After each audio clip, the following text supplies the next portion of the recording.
ఓం మహాగణాధిపతయే నమః. ఓం గురుభ్యో నమః. ఓం శ్రీమాత్రే నమః. పరమేశ్వర స్వరూపమైనటువంటి జ్యోతిష, వాస్తు మరియు ఇతర అనేకమైనటువంటి శాస్త్రములను మనకు అందించినటువంటి మహర్షులకి నమస్కారం. హయగ్రీవ హయగ్రీవ హయగ్రీవేతి యో వదేత్ తస్య నిస్సరతే వాణి జహ్నుకన్యా ప్రవాహవత్. అరుణాం కరుణాతరంగితాక్షీం ధృతపాశాంకుశపుష్పబాణచాపాం అనిమాదిభిరావృతాం మయూకైః అహమిత్యేవ విభావయే భవానీం. శ్రీమాత్రే నమః. ఓం పితృదేవతాభ్యో నమః. మనం ఈరోజు ఫిబ్రవరి మాసంలో 1వ తేదీ నుంచి నెల ఆఖరి వరకు ఉన్నటువంటి గ్రహస్థితి ఏ విధంగా ఉంది, అదేవిధంగా ద్వాదశ లగ్నాల వాళ్ళకి లగ్నం తెలియని వారు రాశి నుంచి చూసుకోండి, ద్వాదశ రాశి నుంచి కూడా చూసుకోవచ్చు. వీరికి ఏ విషయాల్లో బాగుంది, ఏ విషయాల పట్ల జాగ్రత్త వహించాలి, మరియు అదేవిధంగా మీరు చేయవలసిన దేవతా ఆరాధన ఏమిటి అనేటువంటి విషయాలు మనం ఒక్కొక్క రాశి లేదా ఒక్కొక్క లగ్న పరంగా మనం ఇప్పుడు తెలుసుకుందాం. కన్యా లగ్నము, కన్యా రాశి.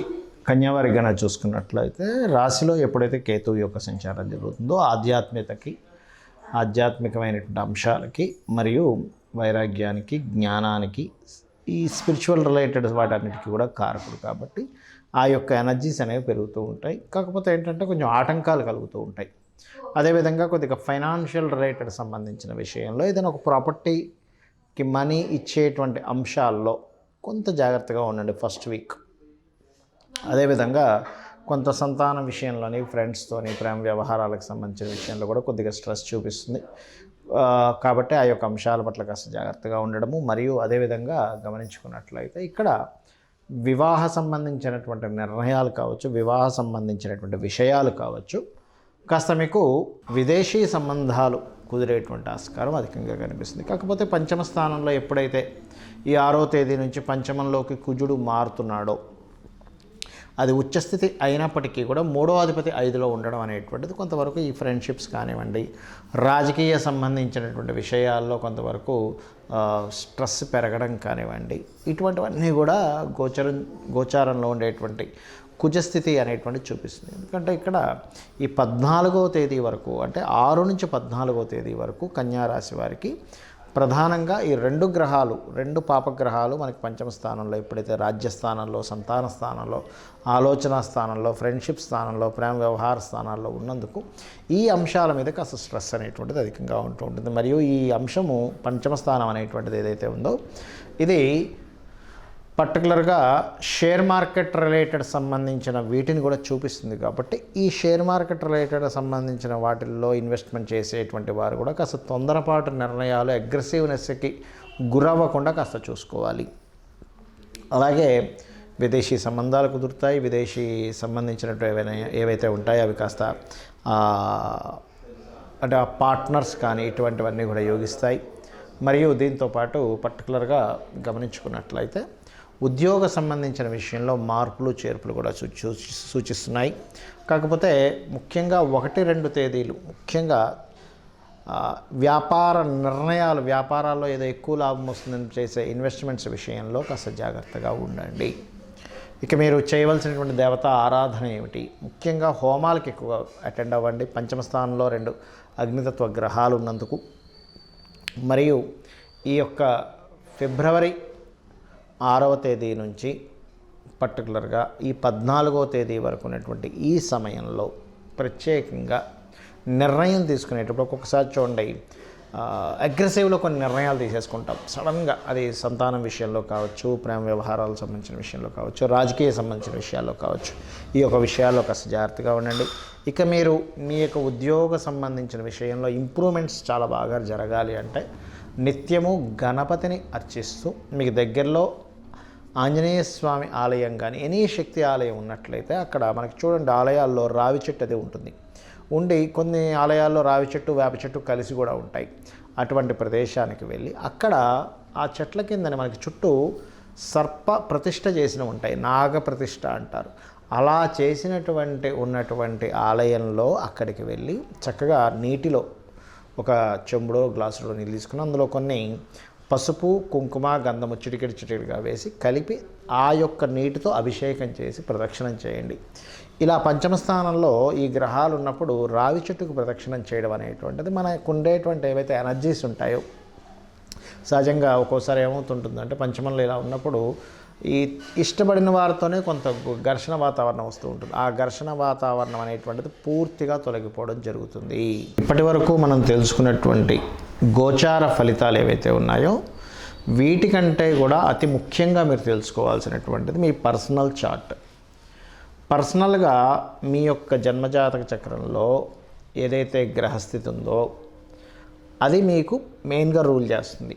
మీరు జన్మించినప్పుడు ఉన్నటువంటి గ్రహస్థితి, మీరు ఏ తేదీలో జన్మించారు, ఏ నెల, ఏ సంవత్సరము, ఏ సమయము, ఏ ప్రాంతము, అంటే ఎక్కడ పుట్టారు, ఏ టైంలో పుట్టారు అనేటువంటిది. ముఖ్యంగా ఎక్కడ పుట్టారు, ఏ టైంలో పుట్టారు అనేది లేకపోతే లగ్నం అనేటువంటిది ఐడెంటిఫై అవ్వదు. లగ్నం ఎక్కడ పడింది మీరు జన్మించినప్పుడు, దాన్ని బట్టియే మీకు మిగతా గ్రహాలన్నీ కూడా, 2 ఛాయాగ్రహాలు మిగతా గ్రహాలన్నీ కూడా, అంటే ఏమిటి, రవి ఉన్నాడు అనుకోండి, మీకు పేరు ప్రఖ్యాతలు ఇచ్చేటువంటి రవి ఎంత స్ట్రాంగ్గా ఉన్నాడు. రవి స్ట్రాంగ్గా ఉంటే మీరు రాజకీయాల్లోకి వెళ్ళొచ్చా, మెడికల్ రంగాల్లో వెళ్ళొచ్చా, తండ్రి పరంగా ఎలా ఉంటుంది, ఇవన్నీ చెప్తుంది రవి. అదే చంద్రుడు ఉన్న స్థితిని బట్టి మీ మానసిక స్థితి ఏమిటి, కుజుడున్న స్థితిని బట్టి మీకు భూ సంబంధించినటువంటి యోగాలు ఎలా ఉన్నాయి, బుధుడున్న స్థితిని బట్టి మీకు ఉండేటువంటి రిలేషన్స్ కావచ్చు, విద్యా సంబంధించినటువంటి విషయాలు కావచ్చు ఎలా ఉన్నాయి. అదేవిధంగా శుక్రుడిని బట్టి వివాహము, సుఖాలు, భోగాలు, శని భగవానుని బట్టి మీకు ఉండేటువంటి కర్మ, మీ కర్మ ఏమిటి, మీ జన్మజాతకంలో మీ పాస్ట్ లైఫ్లో చేసుకున్న కర్మ ఏ రకంగా మీరు పొందగలుగుతారు అనేటువంటి శని భగవానుడు చెప్తాడు. ఆ రకంగా రాహుకేతువులను బట్టి కాలానికి మోక్షానికి కారకులు. అంటే సమయం ఏదైతే ఉందో, ఈ లగ్నం ఏదైతే ఉందో, ఈ లగ్నం ఎందుకు ఐడెంటిఫై చేసుకోవాలంటే మీరు ఎందుకు, అంటే మీరేమిటనేటువంటిది మీ లగ్నం చెప్తుంది. మీ ధనాధిపతి ఎక్కడున్నాడు దాన్ని బట్టి మీరు ఏ రంగాల్లోకి వెళ్తే మీకు ధనయోగం కలుగుతుంది, ఎక్కడ మీరు ఫైనాన్షియల్గా జాగ్రత్తగా ఉండాలి లైఫ్లో, ఎటువంటి మార్గం ద్వారా మీకు ధనయోగం వస్తుందని. అదేవిధంగా మనకి 4th హౌస్ని బట్టి మీరు ఏ డైరెక్షన్స్లో ఉంటే బాగుంటుంది, మీ పేరుని 4th హౌస్ని తీసుకొని మీరు ఎప్పుడు అసర్ట్స్ కొంటే బాగుంటుంది. చాలామందికి మిస్టేక్ జరిగేది ఏంటంటే ఈ సమయంలో అసర్ట్ కొంటే మంచిదే అన్నప్పుడు తెలియకుండానే అనుకూలించినటువంటి సమయం కాకుండా అనుకూలించిన సమయంలో అనుకూలించినటువంటి దిశలో కొంటారు, అక్కడ ప్రాబ్లం అవుతుంది. అదేవిధంగా సంతానం ఒక మార్గంలో వాళ్ళు సక్రమంగా వెళ్ళలేకపోతున్నప్పుడు వాళ్ళకి ఎటువంటి దేవతా ఆరాధన వాళ్ళకి నేర్పిస్తే బాగుంటుంది, వాళ్ళకి ఏ మంత్రం చెప్తే బాగుంటుంది అనేటువంటివి కూడా చాలా ఉంటాయి. వాళ్ళ హెల్త్ పాయింట్ ఆఫ్ వ్యూ కావచ్చు, వాళ్ళు ఎదగడం కావచ్చు, ఇవన్నీ కూడా. అదేవిధంగా ఇన్వెస్ట్మెంట్స్ కావచ్చు, అబ్రాడ్కి వెళ్ళేటువంటి యోగం కావచ్చు, ఇవన్నీ మీ పర్సనల్ చార్ట్లోనే ఉంటాయి, గుర్తుపెట్టుకోండి. అయితే మీకు సందేహం కలగవచ్చు ఇక్కడ, ఇవన్నీ నా పర్సనల్ చార్ట్లోనే ఉంటే మనం ఎందుకు ఈ గోచార ఫలితాలు చెప్పుకుంటున్నాము అనేటువంటిది. ఇక్కడ ఒక విషయం గుర్తుపెట్టుకోండి, మనము ఒక ప్లానింగ్ అనుకుంటాం, మనం ఒక ప్లాన్ చేసుకుంటాము, మన ప్రయత్నం మనం ఒకటి చేస్తాము, కానీ బయట ఉండేటువంటి పరిస్థితులు అంటే ఏమిటి, ట్రాఫిక్కే కావచ్చు, బిజినెస్ సంబంధంగా మార్కెటే కావచ్చు, వాతావరణమే కావచ్చు, ఇవి అనుకూలించలేదనుకోండి. మనం ఒక ప్రయాణం చేస్తున్నాం, ట్రాఫిక్ బాగా జామ్ ఉంది, గంటలో వెళ్ళాల్సింది 2 గంటలు పట్టచ్చు, 3 గంటలు పట్టచ్చు. ఏమిటంటే మీ ప్రయత్నలోపం ఎక్కడా లేదు, కానీ బయట ఉండేటువంటి పరిస్థితులు వల్ల మీకు లేట్ అయింది. అలాగే గోచార గ్రహాలు కూడా ఎక్కడెక్కడ ఏ గ్రహం ఉంది ఇప్పుడు ప్రజెంట్ ఉన్న కండిషన్లో, అది మీకు మీరు చేస్తున్నటువంటి దానికి ఏ రకంగా అది అబ్స్ట్రకిల్ చేస్తుందా లేకపోతే అది సపోర్ట్ చేస్తుందా, ఇదే గోచార ఫలితాలంటే. కాబట్టి ఈ గోచార గ్రహాల యొక్క స్థితిని మనం చెప్పుకుంటున్నాం. సో మీరు మీ జన్మజాతక ఫలితాలని, మీ గోచార గ్రహాల స్థితిని తెలుసుకొని మీరు పరిపూర్ణమైనటువంటి విజయాన్ని పొందాలని, అదేవిధంగా మీరు పితృదేవత అనుగ్రహం కూడా ఇప్పుడున్న గ్రహస్థితిలో ముఖ్యంగా మీనరాశిలో రాహు సంచారం జరుగుతున్నందుకు తారుమారు అవుతుంటాయని అంచనాలు కానీ అవన్నీ కూడా. కాబట్టి ఇక్కడ పితృదేవత ఆరాధన ఎక్కువగా చేయాలి.